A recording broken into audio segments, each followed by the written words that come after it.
We have already learned that a body is said to be in motion if it changes its position with respect to a reference point. Now, having learned what is motion, let us study the simplest kind of motion, which is motion along a straight line. So this rocket, it goes vertically upwards. So this is moving along a straight line. This is an apple falling down from a tree. It moves vertically downwards in a straight line. So this is an example of one-dimensional motion. This train moving on a straight line track. It is also moving along a straight line.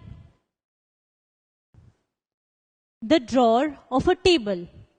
Now you can either pull it or push it. You cannot move it to the left or right or up or down. So it just moves along a straight line. So this is also an example of motion along a straight line. Motion along a straight line is called one-dimensional or rectilinear motion. So it is one-dimensional or rectilinear motion. It can be to and fro. That is to and fro, like it happened in the case of the drawer. But it has to be along a straight line. So answer this question. Which of the following are examples of rectilinear motion?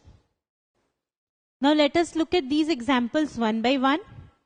The motion of a cricket ball when a batsman hits it for a six.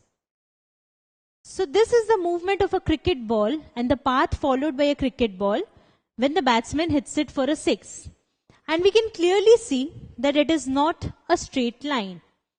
So this is not an example of rectilinear motion or one-dimensional motion. A ball thrown vertically upwards. This is a ball being thrown vertically upwards. It goes up and comes down. So although it changes its direction, that is upward direction, downward direction, but it moves along this straight line. So this is an example of one-dimensional motion or rectilinear motion. Third is bullet fired from a gun. So this is a bullet being fired from a gun and it goes at a very high speed, but it goes along a straight line. As we can see here, it goes along a straight line. So this is an example of rectilinear motion or one-dimensional motion. And the last is athletes running on an oval track. What do you think? What will be the answer? So this is an athlete running on an oval track. And we can clearly see that it will follow an oval path and not a straight line path.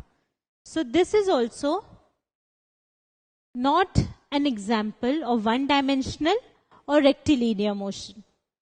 So having learned what is one-dimensional or rectilinear motion, let us see how we can represent one-dimensional motion. So let's take any of these examples, say a ball thrown vertically upwards, and see how we can represent it. So this is a ball being thrown vertically upwards, and we note its position at different points in time.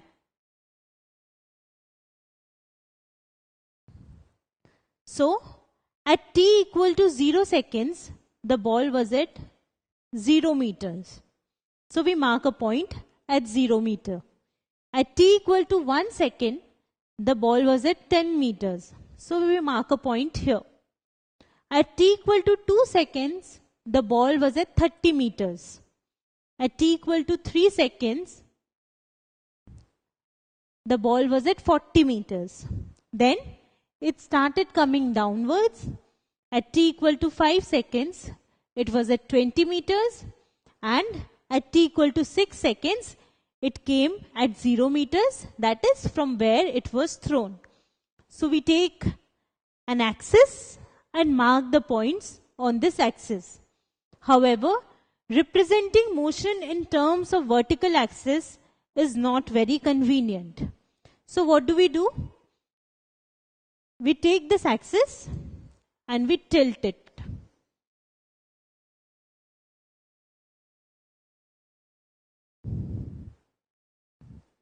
So we represent one-dimensional motion on a horizontal axis. This axis is nothing but a ruler, as we can see. So a ruler marking the point 0 meters, 10 meters, 20 meters, 30 meters, and we mark points corresponding to each time.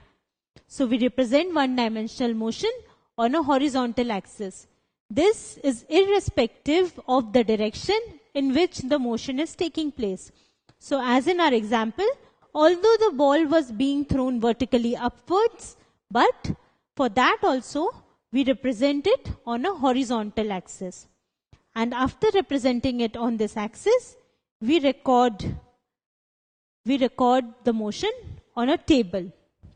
So we represent time. Time is noted in seconds here. And we represent x, which is the position vector. So this is the position vector in meters. So let's fill up this table. At 0 seconds, where is the ball? The ball is at 0 meters. At 1 second, the ball is at 10 meters.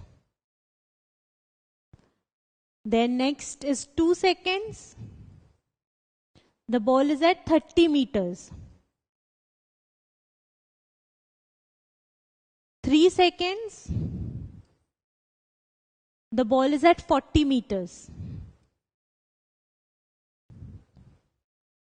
At 5 seconds, the ball is at 20 meters. And at 6 seconds, the ball is again at 0 meters. So this is how we represent it in a table. So we have learned that motion along a straight line is one-dimensional or rectilinear motion. We can represent it on a horizontal axis and we record it in a table.